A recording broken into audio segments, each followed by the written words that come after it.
कौन कहता है आसमान में छेद नहीं हो सकता, एक पत्थर तो दिल से उछालो यारो। इसी कहावत को सच किया था नेपोलियन बोनापार्ट ने, जब उसने बहुत थोड़े से समय में ही लगभग पूरे यूरोप में अपना दबदबा कायम कर लिया था। फ्रांस में सालों तक राज करने वाला बोनापार्ट सिर्फ एक बैटलफील्ड जीनियस ही नहीं, बल्कि वो एक पेंटर, राइटर और जनता का प्यारा शासक भी था। इन्होंने ये साबित कर दिया था कि जंग सिर्फ कद काठी से ही नहीं बल्कि अक्ल से भी जीती जाती है। फ्रांस जैसे छोटे से देश को नेपोलियन ने सिर्फ अपनी बेहतरीन रणनीति से उस वक्त का सबसे बड़ा और ताकतवर एम्पायर बना दिया था। जिस ब्रिटिश एम्पायर ने हम पर 200 सालों तक राज किया, उन्हीं ब्रिटिशर्स पर नेपोलियन अकेले ही भारी पड़े थे। एक तरफ बोनापार्ट हर जंग जीत रहे थे और फ्रांस को समृद्ध बना रहे थे, वहीं दूसरी तरफ उनकी पर्सनल लाइफ उन्हें खोखला कर रही थी।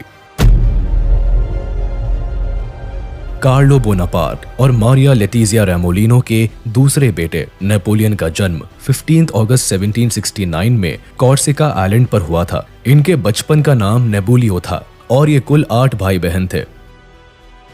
बोनापार्ट के फादर कार्लो एक लॉयर और रेवोल्यूशनरी थे, जिन्होंने कॉर्सिका की आजादी के लिए फ्रांस के अगेंस्ट चल रहे लड़ाई में साथ दिया था। बट फ्रांस के इन्वेजन के बाद ये लुइस 16 के दरबार में कॉर्सिका के रिप्रेजेंटेटिव के तौर पर शामिल हो गए। कार्लो को कॉर्सिकन नेशनलिस्ट और रेवोल्यूशनरीज ट्रेटर मानते थे, क्योंकि उन्होंने एक समय पर साथ देने के बजाय फ्रेंच गवर्नमेंट के साथ काम करना शुरू कर दिया था। एक तरफ कॉर्सिका के लोग बोनापार्ट को ट्रेटर समझते थे, वहीं दूसरी ओर फ्रांस के लोग बोनापार्ट को हमेशा बाहर वाला समझते रहे।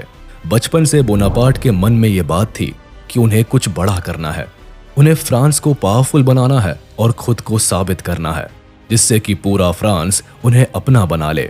9 साल की उम्र में इन्हें ऑटन के एक रिलीजियस स्कूल में भेज दिया गया, लेकिन यहाँ इनकी मुश्किलें बढ़ने लगी थी। अपने कदकाठी और फ्रेंच लैंग्वेज को सही ढंग से नहीं बोल पाने की वजह से इन्हें स्कूल के बाकी स्टूडेंट्स काफी ज्यादा बुली किया करते थे। सारे बच्चे इन्हें आउटसाइडर बोलकर चढ़ाते थे और इनके रहन सहन पर भी ताने मारते थे। नेपोलियन इन बातों से काफी दुखी रहता था और हमेशा फ्रेंच सोसाइटी में मैच करने के लिए एफर्ट्स डालता रहता था। फिर भी नेपोलियन ने किसी तरह अपना स्कूल पूरा किया और इसके बाद मिलिट्री ज्वाइन करने के बारे में सोचा, जिसके बाद 1785 में नेपोलियन ब्रियन के मिलिट्री कॉलेज में गए, जहां इन्होंने मिलिट्री ट्रेनिंग ली और फिर पेरिस के मिलिट्री एकेडमी में पढ़ाई की, जहां इन्हें आर्टिलरीज को ऑपरेट करने की ट्रेनिंग दी गई। पर इस बीच इनके फादर की डेथ हो गई। अब एक तरफ फैमिली को सपोर्ट करना था और दूसरी तरफ अपने सपनों को पूरा करने की जिद थी। पर यहाँ फैमिली की रिस्पॉन्सिबिलिटी जीत गई और काफी कम उम्र में उन्होंने फ्रेंच आर्मी में as a second lieutenant join कर लिया।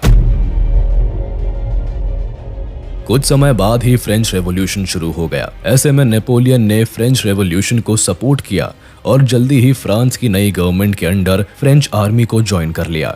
जैसे ही फ्रांस में मोनार्की खत्म हुई, वैसे ही बाकी के यूरोपियन कंट्रीज फ्रांस पर हमला करने लगी। इसके साथ ही फ्रांस में भी छोटे छोटे ग्रुप्स भी अशांति फैलाने लगे। ऐसे में नेपोलियन ने सिविल अनरेस्ट को सप्रेस किया और फ्रांस में शांति कायम की। इसी दौरान 1794 में नेपोलियन बोनापार्टे को फ्रांस की गवर्नमेंट ने वॉर ऑफ टोलोन में भेज दिया, जहां की जनता फ्रेंच सरकार के बजाय ब्रिटिश गवर्नमेंट चाहती थी। इस वक्त नेपोलियन अपनी आर्टिलरी के कैप्टन थे और इस रिवोल्ट को उन्होंने अपने लिए एक मौके के तौर पर देखा। इस लड़ाई को नेपोलियन ने बड़ी ही बहादुरी और अक्लमंदी के साथ जीत लिया। इस जीत के बाद पूरे फ्रांस में बोनापार्टे का ही बोलबाला था। ठीक 1 साल बाद 1795 में नेपोलियन को पर्शिया भेज दिया गया और पर्शिया की सिविल वॉर में इन्होंने हीरोइक काम किया और इसके बाद यूरोप के दूसरे देशों में भी नेपोलियन का बोलबाला हो गया। 1792 से लेकर 1797 तक फ्रांस, ऑस्ट्रिया और इटली के साथ the war of the first coalition में उलझा था। इस वॉर में नेपोलियन को भी लीड करने का मौका मिला, लेकिन एक प्रॉब्लम थी, वो ये कि नेपोलियन को जो आर्मी ट्रूप्स मिले थे वो कमजोर और डिमोटिवेटेड थे। ऐसे में उनके साथ युद्ध लड़ना मौत को बुलावा देना था। लेकिन नेपोलियन ये मौका नहीं छोड़ना चाहता था। उसने अपने ट्रूप्स को इकट्ठा किया और उनके साथ घंटों बातें की। वो अपने ट्रूप्स के साथ ही खाता, पीता और उनके साथ सोता और उठता। वो कई बार बहुत ही जोश भरा भाषण देता और अपने ट्रूप्स को एनकरेज करता। नेपोलियन के ऐसे सपोर्टिंग नेचर की वजह से उसकी पूरी सेना नेपोलियन के लिए लॉयल हो गई। वो नेपोलियन के लिए जान देने को भी तैयार थी। ऐसे में नेपोलियन और उसकी आर्मी ने गजब का युद्ध किया और इटली को खदेड़ दिया। इस युद्ध को जीतकर जब नेपोलियन वापस आया तो उसका फ्रांस में भव्य स्वागत हुआ। वो अब फ्रांस का हीरो बन चुका था। पूरी जनता अब नेपोलियन के हाथों में अपने आप को सुरक्षित महसूस कर रही थी। इस वॉर के बाद ही नेपोलियन अपने मेंटर और de facto government of France Paul बारिस के यहाँ एक पार्टी में एक लड़की से मिलता है जिसका नाम जोसेफीन था। इन दिनों पॉल जोसेफीन को डेट कर रहा था, लेकिन नेपोलियन जोसेफीन को देखते ही अपना दिल हार बैठा। कुछ वक्त बाद उसने जोसेफीन को प्रपोज कर दिया। इस वक्त नेपोलियन की उम्र 26 साल थी और जोसेफीन की उम्र 32 साल थी। लेकिन फिर भी नेपोलियन ने सारी बातों को किनारे करते हुए 1796 में अपनी शादी रचा ली। अब जोसेफीन फ्रांस के उभरते हीरो की वाइफ थी। अभी भी फ्रांस फर्स्ट कोएलिशन की वॉर में इन्वॉल्व था, जिसमें नेपोलियन इटली को जीत लेता है और वहां की जनता के बीच जाकर उन्हें ये भरोसा दिलाता है कि वो उनको क्रूएल मोनार्की से छुटकारा दिलाएगा। इस बात पर नेपोलियन और इसकी आर्मी का इटली में खूब स्वागत होता है। इस जीत के बाद नेपोलियन को फ्रेंच आर्मी का कमांड सौंप दिया जाता है और अब नेपोलियन फ्रेंच आर्मी को लीड करने लगता है। किसी ने नहीं सोचा था कि फ्रेंच आर्मी का एक साधारण सा सोल्जर फ्रेंच आर्मी का हेड बन जाएगा, लेकिन ये तो बस शुरुआत थी। नेपोलियन के सपने तो इससे कहीं ज्यादा बड़े थे। उसे पूरा यूरोप जीतना था और फ्रांस को यूरोप का सबसे बड़ा और ताकतवर एम्पायर बनाना था। एक तरफ नेपोलियन लगातार जीत पर जीत हासिल कर रहा था, वहीं दूसरी तरफ उसके सपने बड़े होते जा रहे थे। उसे अब फ्रांस की गवर्नमेंट को कंट्रोल करना था। इसमें कोई दो राय नहीं कि अब नेपोलियन एक डिक्टेटर की तरह एक्ट करने लगा था, जिसका सबसे बड़ा एग्जाम्पल था इटली विक्ट्री।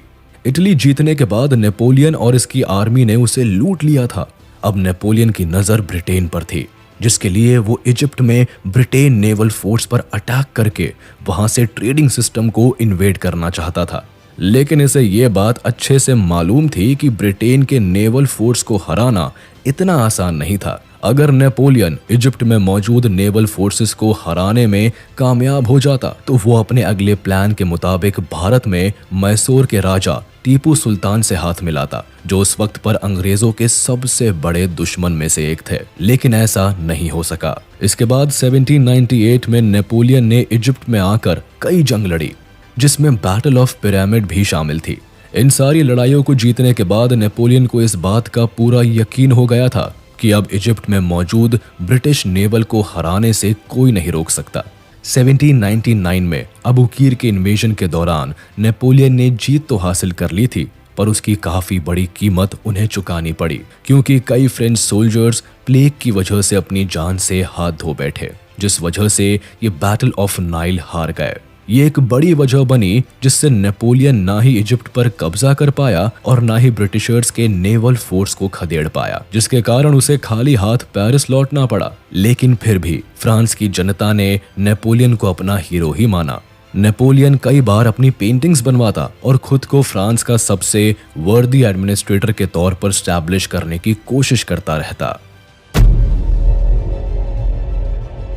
फ्रेंच रेवोल्यूशन होने के बाद टेम्पररी गवर्नमेंट, जिसे डायरेक्टरी कहा जाता था, वो फ्रांस को चला रही थी।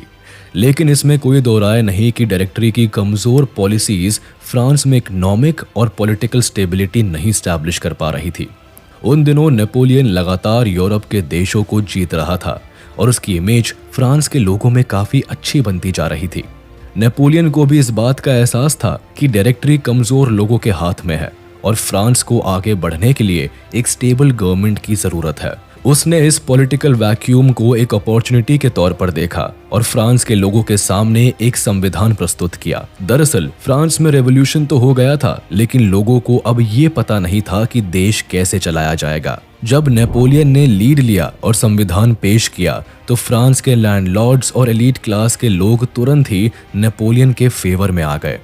नेपोलियन ने फ्रेंच रेवोल्यूशन में देखा था कि चर्च और रॉयल्टी से जमीनें और प्रॉपर्टीज छीन ली गई थी, जिन्हें लैंडलॉर्ड्स और पूंजीपतियों ने खरीदा था। अब ये लैंडलॉर्ड्स इस डर में जी रहे थे कि जब भी अब मोनार्क स्टैब्लिश होगा तो फिर से कहीं उनकी जमीनें उनसे ना छीन ली जाए। नेपोलियन ने इस डर को भांप लिया था इसीलिए उसने अपने संविधान में लिखा कि अगर फ्रांस की जनता नेपोलियन को एक एम्परर के तौर पर अपनाती है तो जमींदारों को उनकी जमीन और प्रॉपर्टी पर पूरा हक मिलेगा और वो अपनी प्रॉपर्टी के मालिक बने रहेंगे। ऐसा सुनते ही फ्रांस के सारे एलीट नेपोलियन की तरफ हो गए। इसके बाद पूरे फ्रांस की जनता नेपोलियन के हाथों में अपना भविष्य सुरक्षित महसूस करने लगी, क्योंकि नेपोलियन एक निडर और साहसी सोल्जर था जिसे वॉर्स में हराना पूरे यूरोप को भारी पड़ रहा था। इस वक्त पूरी आर्मी की कमान नेपोलियन के हाथों में थी, जिसका इस्तेमाल करते हुए इसने डायरेक्टरी को डिसॉल्व कर दिया और 3 प्रोविजनल कॉन्सुल को बनवाया, जिसमें इन्होंने खुद को फर्स्ट कॉन्सुल डिक्लेयर कर दिया। ये कॉन्सुलेट ही अब फ्रांस की सरकार थी और नेपोलियन इस सरकार के लीडर बन गए थे। और इस तरह 1799 में नेपोलियन पूरे फ्रांस का फर्स्ट कॉन्सुल बन गया, या तो यूं कहे कि नेपोलियन अब फ्रांस का डिक्टेटर बन गया। एक तरफ फ्रांस की गद्दी हाथ में आई थी और दूसरी तरफ नेपोलियन बाकी के यूरोपियन कंट्रीज को कॉन्कर करके यूरोप का बादशाह बनना चाहता था, जो कि बाकी के यूरोपियन देशों के मोनार्क को मंजूर नहीं था। दरअसल जैसे ही फ्रांस में मोनार्की को खत्म किया गया, वैसे ही बाकी यूरोपियन देश फ्रांस को दुश्मन समझ बैठे। उन्हें डर था कि कहीं उनके देश की जनता भी ना उनके खिलाफ खड़ी हो जाए। ऐसे में सबसे पहले ऑस्ट्रिया ने फ्रांस को धमकाने की कोशिश की। उन दिनों ऑस्ट्रियन एम्पायर फ्रांस के सबसे बड़े एम्पायर्स में से एक समझा जाता था, लेकिन नेपोलियन इन कोड़ी धमकियों से कहां डरने वाला था। उसने तुरंत ही ऑस्ट्रिया के अगेंस्ट युद्ध छेड़ दिया। नेपोलियन के सत्ता में आते ही सभी देश फ्रांस को हराने में लगे रहे, मगर नेपोलियन की स्ट्रैटेजीज के सामने किसी का भी टिकना नामुमकिन साबित हुआ। इनकी लड़ाई दोबारा से ऑस्ट्रिया से 1805 में हुई। इससे नेपोलियन ने अपने 40,000 सैनिकों के साथ ऑस्ट्रिया पर अटैक कर दिया। इस युद्ध से ऑस्ट्रिया को काफी नुकसान पहुंचा और उसे हार का सामना करना पड़ा, लेकिन ऑस्ट्रिया फिर भी फ्रांस के खिलाफ साजिशों के जाल बुनने से बाज नहीं आया। ये देश बार बार दूसरे देशों के साथ अलायंस बनाकर फ्रांस पर अटैक करने की कोशिश में लगा रहा।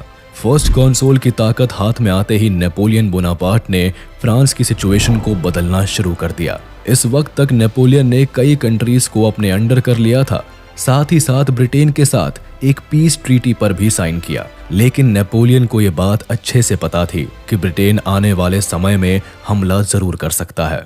1803 से नेपोलियन ने यूरोप के बाकी देशों के खिलाफ कई जंगें लड़ी जो अलायंस बनाकर फ्रांस पर हमला कर रहे थे। ये सब देश नेपोलियन की नॉन स्टॉप विक्ट्रीज से परेशान थे। इन्हें लगता था कि अगर नेपोलियन को नहीं रोका तो जल्द ही ये वो पूरे यूरोप का डिक्टेटर बन जाएगा।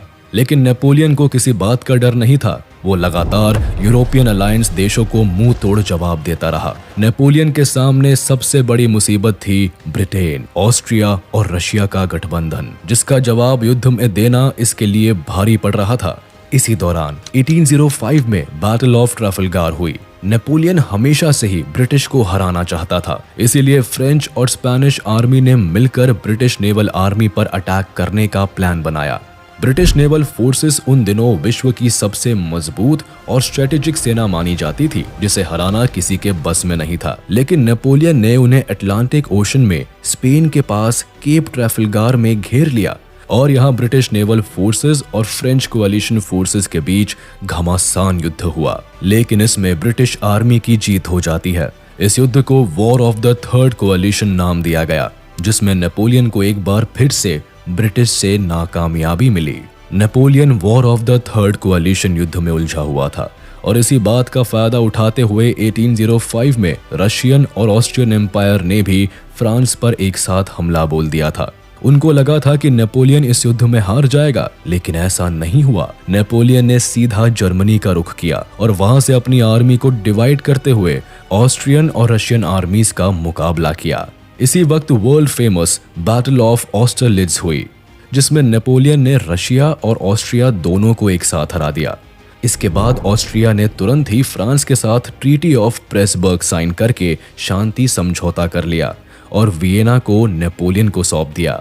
उन दिनों ऑस्ट्रियन एम्पायर यूरोप के सबसे पावरफुल एम्पायर्स में गिना जाता था और जैसे ही रशिया और ऑस्ट्रिया को नेपोलियन ने हराया, वैसे ही नेपोलियन पूरे यूरोप का सबसे बड़ा योद्धा और पावरफुल एडमिनिस्ट्रेटर के तौर पर स्टैब्लिश हो गया।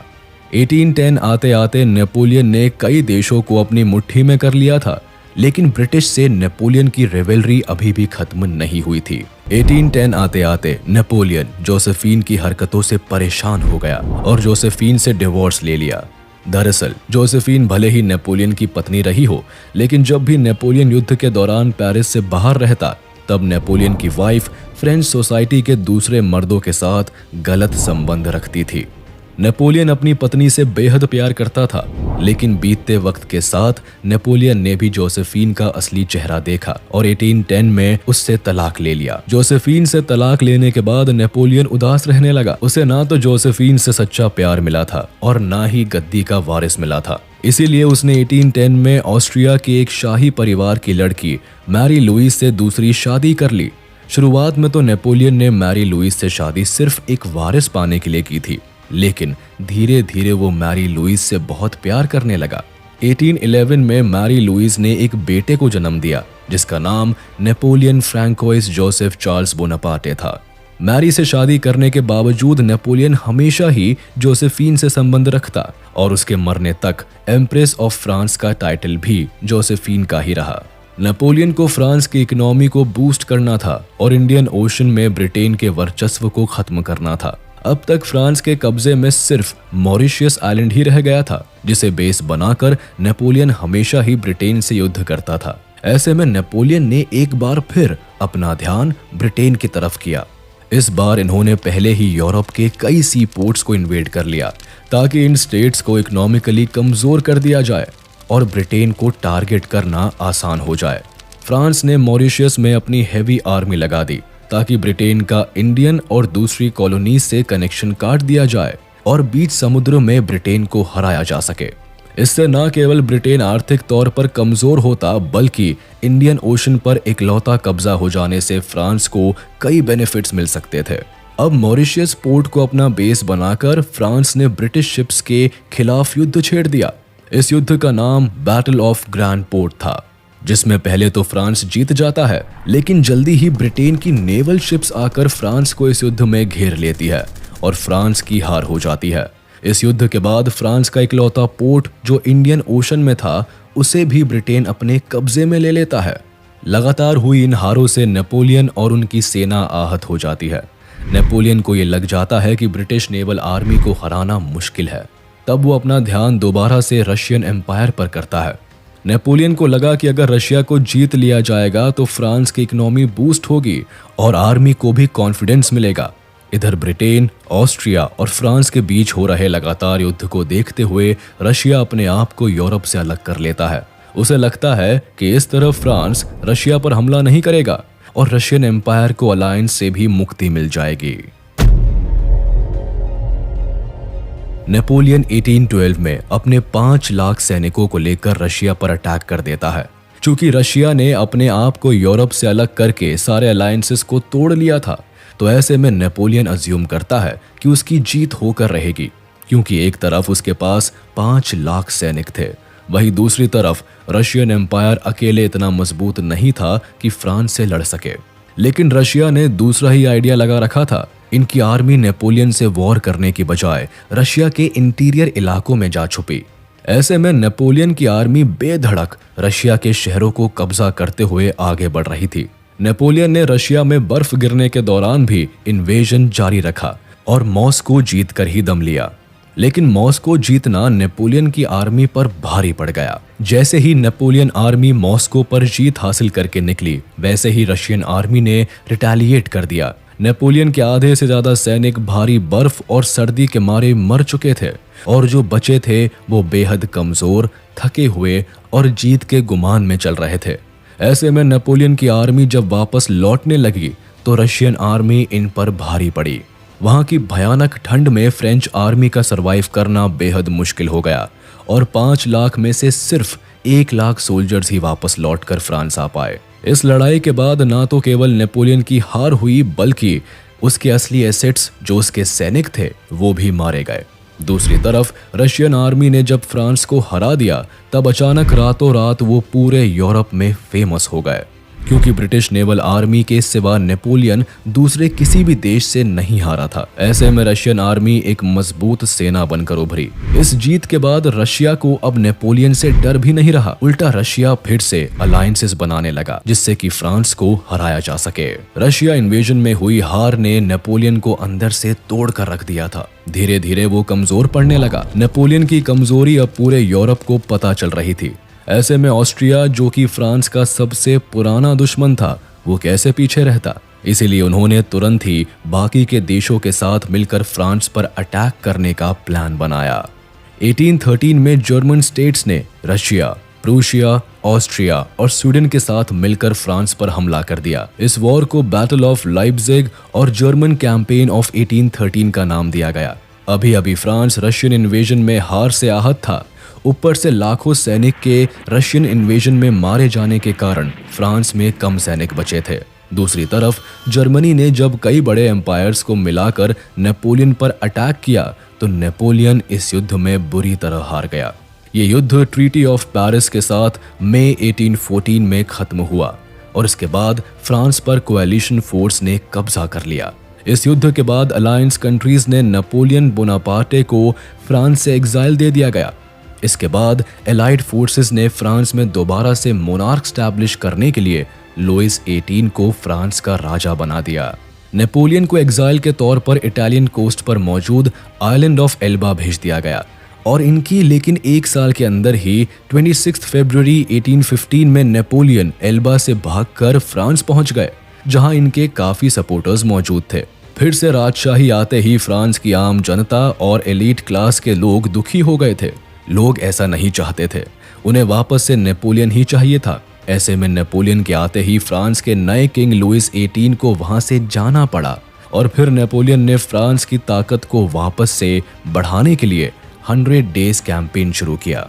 नेपोलियन के वापस आते ही यूरोप के बाकी देशों की हालत खराब होती चली गई। ऐसे में ब्रिटेन, रशिया, ऑस्ट्रिया और प्रूशिया ने एक कोएलिशन फोर्स बनाई। इधर नेपोलियन ने भी अपनी आर्मी बनानी शुरू कर दी, जिसका मकसद एलाइड फोर्सेस को खत्म करके पूरे यूरोप पर अपना कब्जा जमाना था। लेकिन नेपोलियन के लिए एक बार फिर से सब कुछ पा लेना इतना आसान नहीं था। नेपोलियन ने 1815 के जून में बेल्जियम पर हमला किया, जहां ब्रिटिश और प्रूशियन ट्रूप्स को नेपोलियन ने हरा दिया। इस जीत के बाद नेपोलियन ने आगे बढ़ते हुए प्रूशियंस को बैटल ऑफ लिग्नी में भी हराया। यहां नेपोलियन को भरोसा हो गया कि वो वापस पूरे यूरोप को जीत सकता है। लेकिन उसके इन सभी ख्वाबों पर तब पानी फिर गया जब 18 जून को बैटल ऑफ वाटरलू में फ्रांस को हार का मुंह देखना पड़ा। ये हार नेपोलियन को बर्दाश्त नहीं हुई।